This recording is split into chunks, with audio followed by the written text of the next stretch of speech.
Chandrababu batch బతికేదే రాజకీయాలు చేసేదే అబద్ధాల పునాదుల మీద. ఎందుకంటే వాళ్ళకు కళ్ళకు కనపడుతున్న నిజం కూడా వాళ్ళకి చేదుగానే ఉంటుంది. ఎస్పెషల్లీ జగన్మోహన్ రెడ్డి గారు ఎన్ని మంచి పనులు చేసినా కూడా దాని మీద విమర్శలు చేయడమే, దాని మీద విషం జిమ్మడమే ఈ చంద్రబాబు బ్యాచ్ యొక్క పని. బహుశా భారతదేశ రాజకీయ చరిత్రలో ఇంత నీచ రాజకీయాలు ఏ రాష్ట్రంలో లేవు. ఓన్లీ ఆంధ్రప్రదేశ్లో, అది కూడా చంద్రబాబు బ్యాచ్, ఎల్లో బ్యాచ్కు మాత్రమే సొంతం. ఇలాంటి మనుషులు సమాజంలో ఉండడానికి నిజంగా వీళ్ళకు అర్హత ఉన్నదా? సమాజానికి వీళ్ళ ఎల్లో బ్యాచ్ అంతా ఒక చీడ పురుగు లాంటి వాళ్ళు.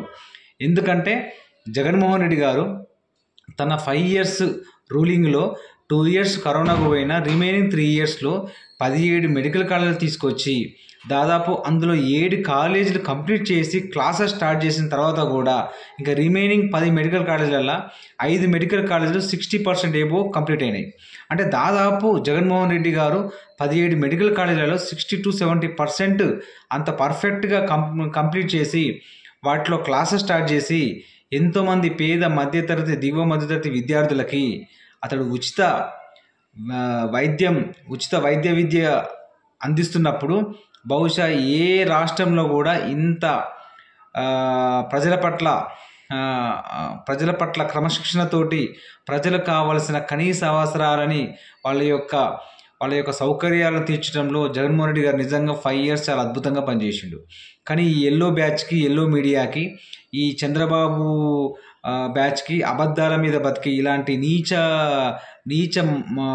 ఒక రకమైన మెంటాలిటీస్ వాళ్ళకి జగన్మోహన్ రెడ్డి గారు కట్టిన 17 మెడికల్ కాలేజీలలో 7 మెడికల్ కాలేజీలు పర్ఫెక్ట్గా కంప్లీట్ అయిపోయి with lab facilities, library facilities, అన్ని రకాల ఫెసిలిటీస్ తోటి అంత మంచిగా 50 ఎకరాలలో కట్టిన తర్వాత కూడా వీళ్ళకు కళ్ళకు ఎందుకు కనపడతలేదు?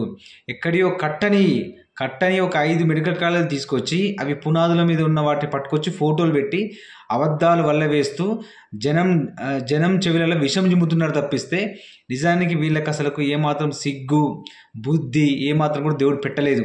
నిజానికి ఏంటంటే ఒక వైద్యం అంటే ప్రతి మనిషికి, అది ఉన్నోడా లేనోడా ఎవరికైనా కూడా ఒక ప్రాణం మీదకి వచ్చినప్పుడు జనరల్గా మనిషికి ఏ ఇబ్బంది అయినా కూడా వైద్యం అనేది చాలా ఇంపార్టెంట్. అలాంటి విద్యను అందించడంలో జగన్మోహన్ రెడ్డి గారు అంత సఫలీకృతం అయితే ఇలాంటి నీచ మనస్తత్వాలు ఉన్న ఈ ఎల్లో బ్యాచ్కి ఇంకా అది కళ్ళ కనకపోవడం అనేది నిజంగా వీళ్ళకి దేవుడు ఏమాత్రం కూడా ఇప్పటికైనా వీళ్ళకి మంచి బుద్ధి ప్రసాదిస్తే ఇక్కడైనా వీళ్ళు మారుతారని ఆశిద్దాం.